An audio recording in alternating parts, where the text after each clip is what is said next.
Belief in the Prophets. إِنَّا أَوْحَيْنَا إِلَيْكَ كَمَا أَوْحَيْنَا إِلَى نُوحٍ وَالنَّبِيِّينَ مِنْ بَعْدِهِ وَأَوْحَيْنَا إِلَى إِبْرَاهِيمَ وَإِسْمَاعِيلَ وَإِسْحَاقَ وَيَعْقُوبَ وَالْأَسْبَاطِ وَعِيسَى وَأَيُّوبَ وَيُونُسَ وَهَارُونَ وَسُلَيْمَانَ وَآتَيْنَا دَاوُودَ زَبُورًا وَرُسُلًا قَدْ قَصَصْنَاهُمْ عَلَيْكَ مِنْ قَبْلُ وَرُسُلًا لَمْ نَقْصُصْهُمْ عَلَيْكَ وَكَلَّمَ اللَّهُ مُوسَى تَكْلِيمًا رُسُلًا مُبَشِّرِينَ وَمُنذِرِينَ لِئَلَّا يَكُونَ لِلنَّاسِ عَلَى اللَّهِ حُجَّةٌ بَعْدَ الرُّسُلِ وَكَانَ اللَّهُ عَزِيزًا حَكِيمًا. O Prophet, we sent our revelations to you the way we sent them to Noah and to the prophets who came after him. And we revealed them to Abraham, Ishmael, Isaac, Jacob, the progeny of Jacob, Jesus, Job, Jonah, Aaron, Solomon, and we gave the Psalms to David. We sent revelations to messengers whom we have mentioned to you earlier, and to some messengers whom we have not mentioned to you. And with Moses God had spoken the way one speaks. These messengers who were sent as bearers of glad tidings and of admonishment, so that after them people are left with no excuse which they can present before God, and God is mighty and wise. Surah number 4, verses 163 to 165. People through whom the Almighty completed providing His guidance to mankind are called prophets. They were in fact human beings. However, the Almighty selected them for this purpose on the basis of His all-embracing knowledge and wisdom. As such, prophethood is God-given and cannot be acquired through self-effort or training. The Quran has narrated the incident in which Moses ﷺ was given prophethood. When he reached the valley of Sinai with his family on his way back from Midian, it was night time. It was difficult to find one's way in the dark, and it appears that it was quite chilly too. Meanwhile, a darting flame was seen at a distance, and perhaps no one except Moses observed it. He bade his family to stay where they were, and himself expressed his desire to find out more about what he had seen and possibly bring back some fire to warm themselves, or that if there were people there, he would inquire from them the way to the fire. When he came near the place he had sighted the flame, he heard a voice say, "Moses, I am your Lord, so take off your shoes. You are in the sacred valley of Tuwa. I have selected you for the responsibility of prophethood and messengerhood, so listen carefully to whatever is being revealed to you." The Quran has told us that after this he was given the same message as was given to other prophets. The Quran states, إِنَّنِي أَنَا اللَّهُ لَا إِلَهَ إِلَّا أَنَا فَاعْبُدْنِي وَأَقِمِ الصَّلَاةَ لِلذِّكْرِ إِنَّ السَّاعَةَ عَاتِيَةٌ أَكَادُ أُخْفِيهَا لِتُجْزَى كُلُّ نَفْسٍ بِمَا تَسْعَى فَلَا يَصُدَّنَّكَ عَنْهَا مَنْ لَا يُؤْمِنُ بِهَا وَاتَّبَعَ هَوَاهُ فَتَرْضَى. I am God, indeed there is no God but me, so serve me, and for my remembrance pray with vigilance. The hour is sure to come, but I will keep it hidden. It shall come so that every soul is rewarded for its labors. Thus any person who does not believe in it and yields to his desires should not turn you away from the prayer, lest you perish. Surah number 20, verses 14 to 16. It is the distinction of Moses ﷺ that God spoke to him. The incident of the first revelation to Muhammad ﷺ has been mentioned in the Quran in Surah Najm. It is evident from it that the position of prophethood was conferred on him through Gabriel, the exalted angel of God. The Quran says that on this occasion he appeared in his actual form on the higher horizon, and the Prophet ﷺ saw him with his naked eyes. He then came near to him to instruct him, and just as an affectionate teacher bends over his dearly loved student, he bent over him with great love and affection and came close to him that he was within 2 bows' length or even closer. Then he revealed to the Prophet Muhammad ﷺ whatever he had been directed to reveal. The Quranic words are, عَلَّمَهُ شَدِيدُ الْقُوَى ذُو مِرَّةٍ فَاسْتَوَى وَهُوَ بِالْأُفُقِ الْأَعْلَى ثُمَّ دَنَا فَتَدَلَّى فَكَانَ قَابَ قَوْسَيْنِ أَوْ أَدْنَى فَأَوْحَى إِلَىٰ عَبْدِهِ مَا أَوْحَى. He was taught by an angel, mighty in power, towering in character, endued with wisdom, while he stood poised, being on the higher horizon.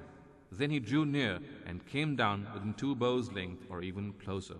The Almighty then revealed to his servant that which he revealed. Surah number 53, verses 5 to 10. These prophets were sent to every community. God had promised Adam ﷺ that he would guide his progeny through guidance revealed by him. This guidance was given to mankind through these very prophets. After receiving revelations from God, they tell what is the truth to people, give glad tidings to those who believe in God, and warn those who do not believe in him of a dreadful fate. Consequently, at one place, while addressing the Prophet Muhammad ﷺ, the Quran says, "Inna arsalnaka bil haqqi bashiran wa nadhira, wa in min ummatin illa khala fiha nadhir." We have sent you with the truth as a bearer of glad tidings and warnings, and there is no community in which a warner never came. Surah number 35, verse 24. The details regarding these prophets, which have been mentioned in the Quran and which should be kept in consideration by everyone for professing faith in them, are discussed in the following paragraphs. The essence of prophethood. Prophethood is a selection of an individual for the purpose of communication with the Almighty. The Quran has informed man that he has been blessed with this honor in two ways. Firstly, communication from behind a veil.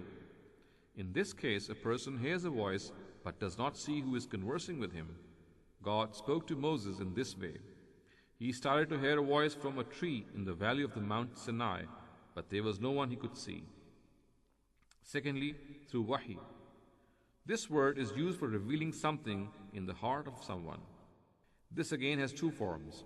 Firstly, God directly reveals his message to the heart of a prophet. And secondly, he sends an angel, and this angel reveals something to the heart of a prophet on behalf of the Almighty. This phenomenon can occur both when a prophet is awake and in a vision while he is asleep.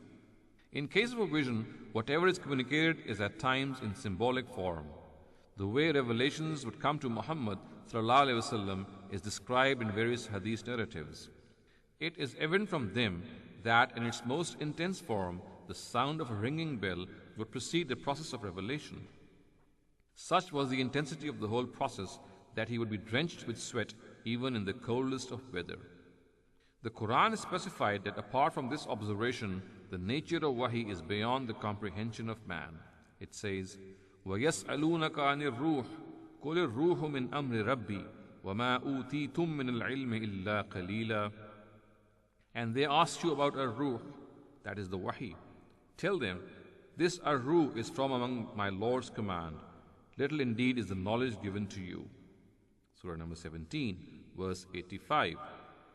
Since revelations come to the prophets without any desire of their own and from the divine part of their soul, they are absolutely sure about their authenticity.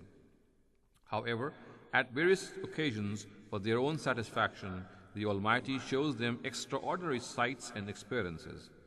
An example of this is the Prophet Muhammad's journey from the Baytullah to the Aqsa Mosque that occurred in a vision shown to him. Such experiences also occur in real life. Following is an example of such an experience. وَلَقَدْ رَآهُ نَزْلَةً أُخْرَى عِنْدَ سِدْرَةِ الْمُنْتَهَى عِنْدَهَا جَنَّةُ الْمَأْوَى إِذْ يَغْشَى السِّدْرَةَ مَا يَغْشَى مَا زَاغَ الْبَصَرُ وَمَا طَغَى لَقَدْ رَآ مِنْ آيَاتِ رَبِّهِ الْكُبْرَى. And he beheld him once again at the Sidra tree, beyond which no one can pass, near which is the garden of repose. At that time, the Sidra tree was covered with that which covered it. His sight did not wander, nor did it exceed the limit. In such a manner, he saw some of his Lord's greatest signs. At one place in the Quran, all these ways of communicating with God are mentioned together. وَمَا كَانَ لِبَشَرٍ أَن يُكَلِّمَهُ اللَّهُ إِلَّا وَحْيًا أَوْ مِنْ وَرَاءِ حِجَابٍ أَوْ يُرْسِلَ رَسُولًا فَيُوحِيَ بِإِذْنِهِ مَا يَشَاءُ إِنَّهُ عَلِيٌّ حَكِيمٌ. And it is not the status of any mortal that God should speak to him except by revelation or from behind a veil, or he sends a messenger and through his permission he sends revelation to him of what he wills. Exalted is he and wise. Surah number 42, verse 51. It is evident from the words of the above verse that divine revelation is not sent to a prophet in the form of an idea or a thought. It is in the form of words which he hears, understands, and preserves. These words and their style are, however, something which a prophet is already familiar with, so that they are not incomprehensible and alien to him. It is for this very reason that both the words and meanings of a revelation are specific to a prophet depending upon his circumstances and abilities. Need for a prophet. Just as a person has been given the ability to infer through parables and induction, to make a whole through components and then explain the components from the whole, to assimilate ideologies through what is obvious and to draw analogies from what can be felt to the senses for what cannot be felt, he has also been given the ability to distinguish between good and evil and to make a distinction between what is right and wrong. And in fact, he even has a comprehension of his Lord and his justice. We have already alluded to these abilities of man earlier. Thus, a prophet is not needed to inform people of these things. All these are ingrained in his nature and innately found in him. A Quranic verse which has been referred to earlier at the beginning of the section Belief in the Prophets shows that the need for a prophet did not arise to inform man of these things. It arose because of two other reasons. Firstly, for completion of guidance.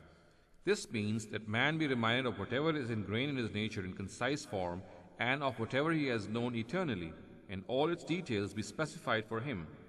In certain verses, the Quran has regarded this to be a completion of divine favor. وَجَعَلْنَاهُمْ أَئِمَّةً يَهْدُونَ بِأَمْرِنَا وَأَوْحَيْنَا إِلَيْهِمْ فِعْلَ الْخَيْرَاتِ وَإِقَامَ الصَّلَاةِ وَإِيتَاءَ الزَّكَاةِ وَكَانُوا لَنَا عَابِدِينَ.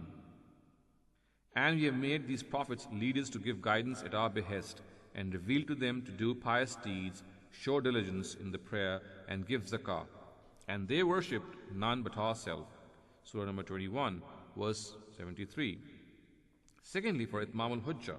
This means to awaken man from his slumber of unawareness, and after providing the testimony of his intellect and knowledge, provide another testimony through these prophets to such an extent that no one is left with an excuse to deny the truth.